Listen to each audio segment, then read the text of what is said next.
Good evening. Coming up tonight, how the disappearance of one little girl and her puppy shook the city of Columbia last night. We have the details.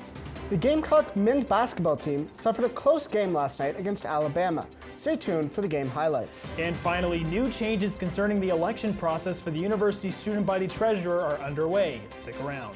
All of that and more tonight on SGTV Nightly News.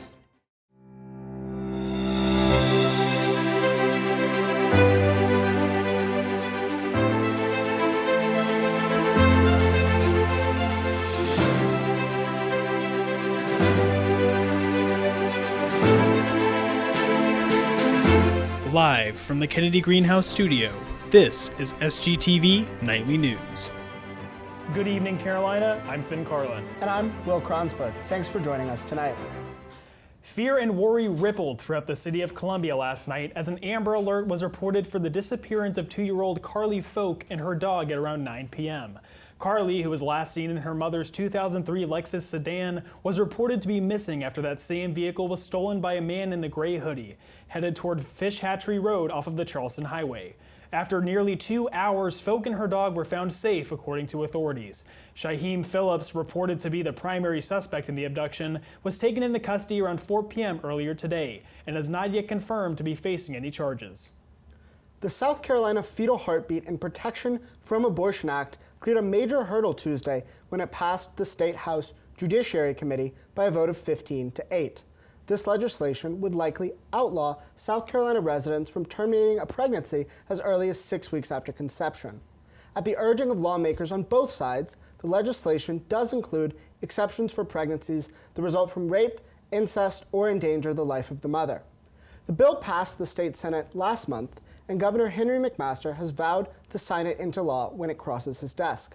However, similar bills across the nation have seen judicial challenges delaying their implementation. Not only do they clean your teeth and fill your cavities, but they can also give you a vaccine. The Minnesota State Senate approved a bill on Monday allowing for dentists to administer COVID vaccines to allow for a quicker rollout once they have been trained. Though the bill has not yet passed their House of Representatives, current laws already allow for dentists to administer flu vaccines. Here in South Carolina, dental hygienists can also administer vaccines to those in Phase 1A. However, Governor Henry McMaster anticipates that most residents in the state will receive their doses by late summer or even early fall. During last week's session of the University of South Carolina Student Senate, the Finance Committee introduced a referendum to eliminate the election of a student body treasurer. If passed by the Senate, the referendum would go on to a vote of the full student body next month to move the position of treasurer from an elected post to a position within the president's cabinet.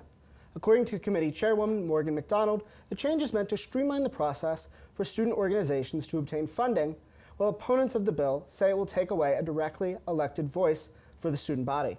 The Senate is expected to vote on the referendum tonight, and the earliest the change could take effect is the 2022-2023 academic year. So, Finn, that's definitely a big change, and with elections coming up, that's definitely on our minds. Yeah. I mean, it's definitely concerning to see that a student voice could be taken away from that top student Senate council, but also, you have to remember that student funds, especially funds for student government, I think should, be voted on and allocated for by that entire body rather than just, one person centralized around that. So we'll have to see how it goes. Of course, yeah.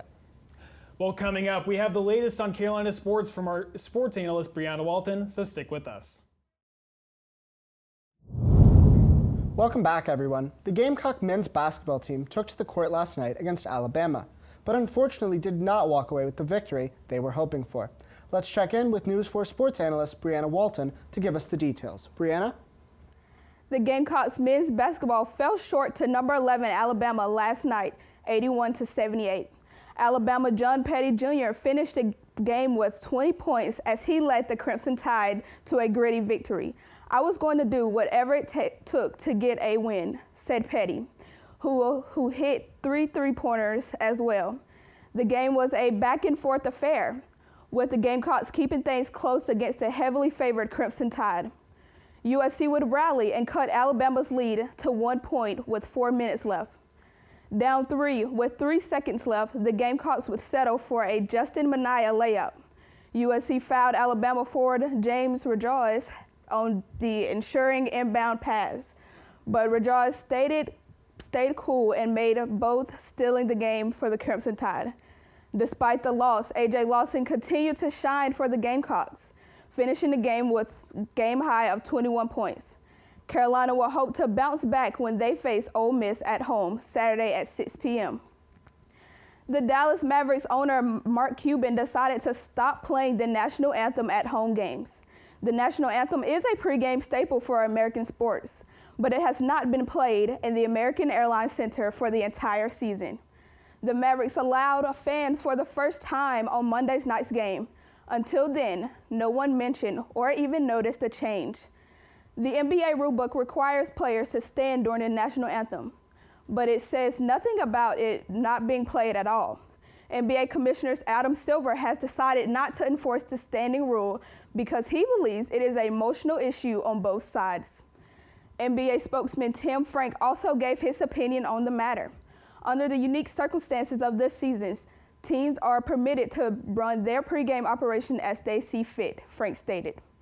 However, just hours ago, the NBA reversed the decision and announced that all teams will follow the league's policy of playing the national anthem during pregame. That's what's happening for Columbia sports. Back to you guys. Thank you, Brianna. Coming up, we have the latest on all things Columbia and Gamecock entertainment, so don't go away. Welcome back, Carolina. Some news about a former First Lady with expectations rising as she begins to host a new show on Netflix. Here to break down the hottest details are News 4 entertainment reporters Marissa Giray and Alona Donovan. Thank you, Finn. Before we get into our entertainment news, today's Black History Month fact takes us to September 17th, 1983, when Vanessa Williams was the first African-American woman to be crowned Miss America. Such an inspiration to small young girls. She's an absolute queen. Yes, speaking of queens, Michelle Obama has a new children's show on Netflix called Waffles and Mochi. She shared her joy on Twitter, saying, "I'm excited for families and children everywhere to join us on our adventures as we discover, cook, and eat delicious food from all over the world." The show features the First Lady and her puppet pals as they learn to cook, use healthy foods all over the world. Waffles and Mochi is a collaboration with Partnership for Healthier America. Michelle currently holds the position of honorary chair. Even though it's a child's show, I'm definitely going to have to check that out. Yes, I'm so excited for those healthy foods. I'm about to watch it. I'm a big foodie myself. Oh, yes. Are you looking for love? The Freshman Council and Student Government has partnered with Gamecock Entertainment to bring you a Valentine's Day themed event. The dating game is a long tradition of Freshman Council. During this event, one lucky volunteer asks 3 mystery partners a question. Based on their responses, the volunteer picks a winner. After that, the mystery match is revealed and they go on a date. The event is tonight at Russell House Ballroom, so make sure to check it out. If you can't attend in person, or you can attend in person, or if you can't make it tonight, you can always check it on their social media platforms, where they are always live streaming and promoting events. Are you gonna go? I'm not sure. Maybe. Are you gonna go? Probably not. Well, that's all we have for you guys. Back to you. Thank you, Marissa and Alona. Coming up after the break, meteorologist Bryce Glenn will let you know what to expect for this week's forecast, so don't go anywhere. Welcome back to your weekly forecast. We're going to jump right in with our weather headlines. For this evening, we can expect a few showers to show up to the city of Columbia, and they are not going anywhere. They're going to continue through the day tomorrow. We're going to have a nice drop in temperatures as well with those showers. Nice cold front running through, and we're going to have a rainy start to the weekend. As of today, our highs were pretty high in Columbia compared to the past few days we've been experiencing. 61 up in Greenville and in Rock Hill. Moved down to Greenwood, we were at 66.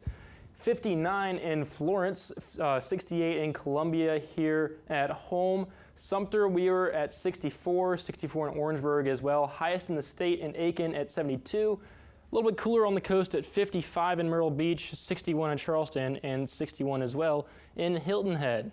Now, what I was saying about that jump in temperatures, or that drop in temperatures, I should say, via that cold front, you can really see that take effect after Thursday when we're at 63 above the average of 60. We're going to jump all the way down to 48 on Friday, even further down to 46 on Saturday. Then we're going to be back on the rise for Sunday at 53, then 49 on Monday, and 57 on Tuesday.